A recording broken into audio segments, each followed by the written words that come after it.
Wellington, New Zealand's capital, Calypso receives Prime Minister David Lange, who shares some local humour with Cousteau before getting down to talk of ecology and economy. I'm going to go to Jacques Cousteau in a meeting tomorrow. I'm sure he'll be very amused.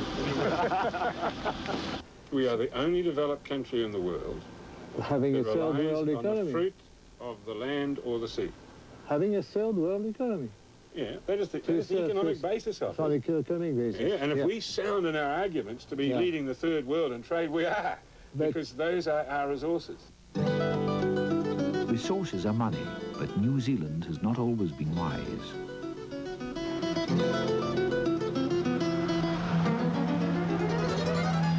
The land team snakes across the mountain spine of the South Island to Lake Monowai, a flooded testament to folly.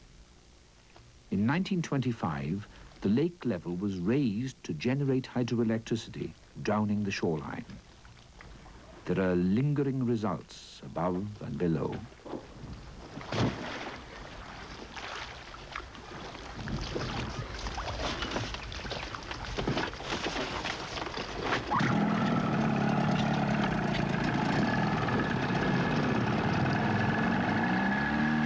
Fusing nuclear plants, New Zealand needs hydropower. But in this ghetto of trees, though the water is clean, the beauty is somber.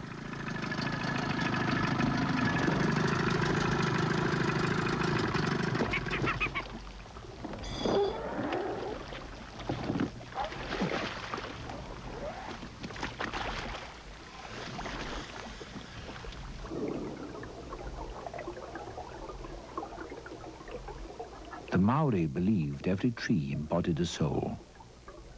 Truly a city of lost souls, the lake bottom supports a few lone inhabitants.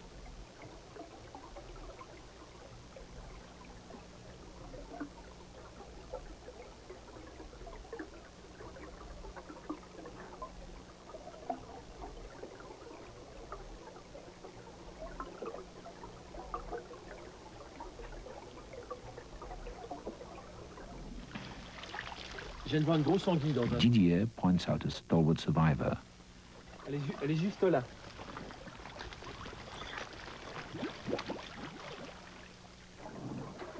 The eel seems itself a hosey branch, governor of the fallen trees.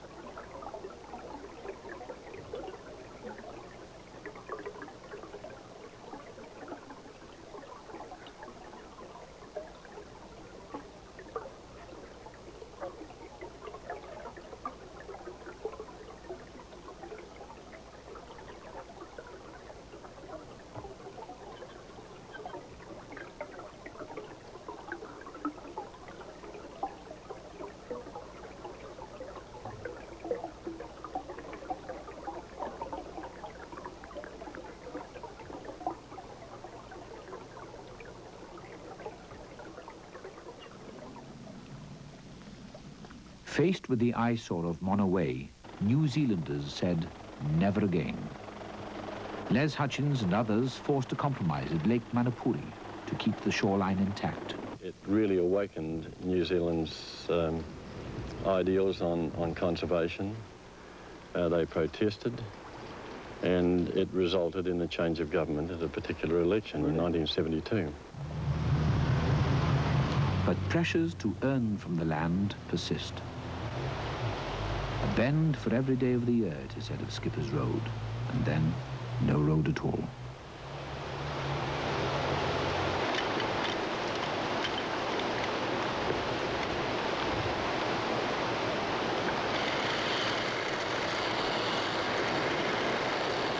"60 feet above the boiling Shotover River, only the Flying Fox leads to a strange rock and water treasury. Beyond the shale, a hidden harbour of industrial gold.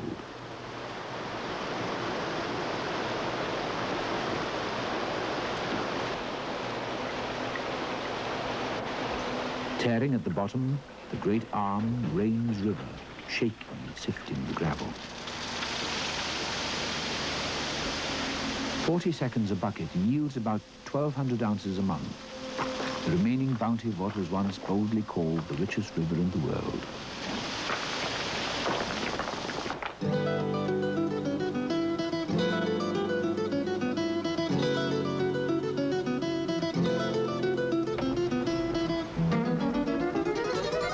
treacherous Skipper's Bridge reveals the barren scars of 19th century gold fever when 5,000 miners swarmed the hills.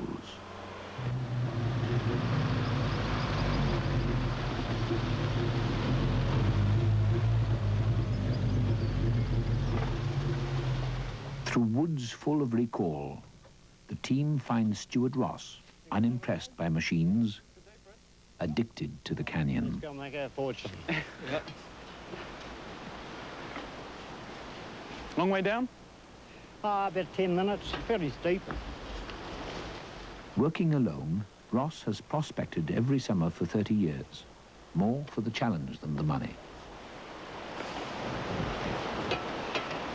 Well, one of my favourite spots. The old blokes lived here for years. They did so little damage for the amount of work that they did because the area was so small. But the big companies, they come in, they take and they go.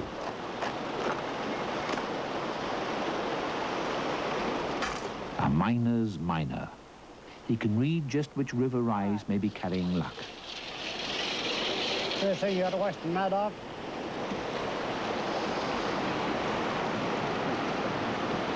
Yeah, see that's quite good. Yeah.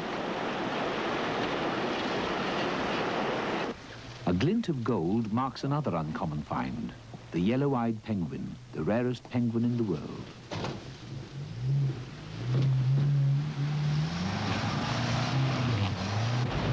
Numbering 1,200 only, mainland penguins dwindle as logging and farming destroy their wild habitat.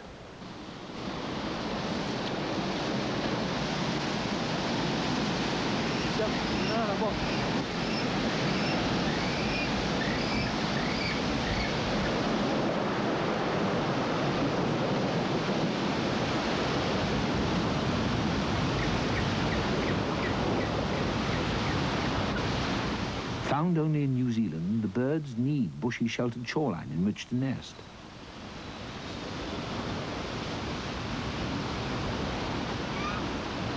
Today, we have less than 1 kilometer of coastal forest that's available to the yellow-eyed penguin for breeding. While the parents are out fishing, the young wander alone, waiting for dinner.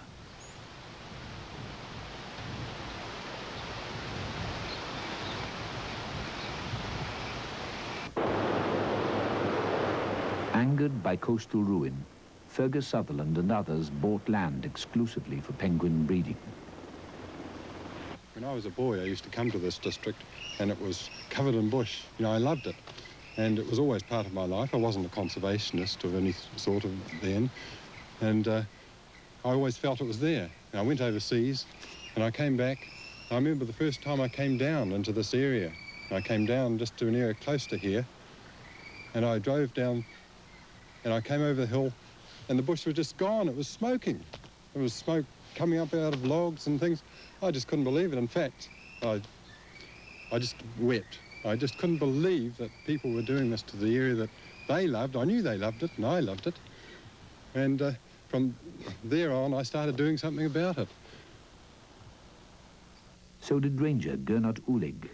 The logging and the harvesting, what is the real difference between them? It is important that they are able to take the volume that you want to take, to harvest it, without destroying the smaller one. Well, harvesting is the best way from the forest point of view, but it's not the cheapest way. And so in the past, where the dollar was quite important, and so if you cut a big area, it's much cheaper. Because yesterday, for example, I was in the forest near Westport, virgin forest. I was admiring a beautiful straight tree, very tall, a red pine of some sort, the local essence. And I asked the biologist who was there, how old is a tree like this? Said, about 700 years. So, of course, every time such a tree is cut, it's practically forever. The great trees, hundreds of years old, became a valued commodity because the kauri was a beautiful timber to work with. Much used by the British Navy, it was exploited, it was cut over, it was milled, it was raked. This government's policy with respect to our indigenous forest has been to put an end to the logging of virgin indigenous state-owned forest. But it's a policy which has not been without its moments.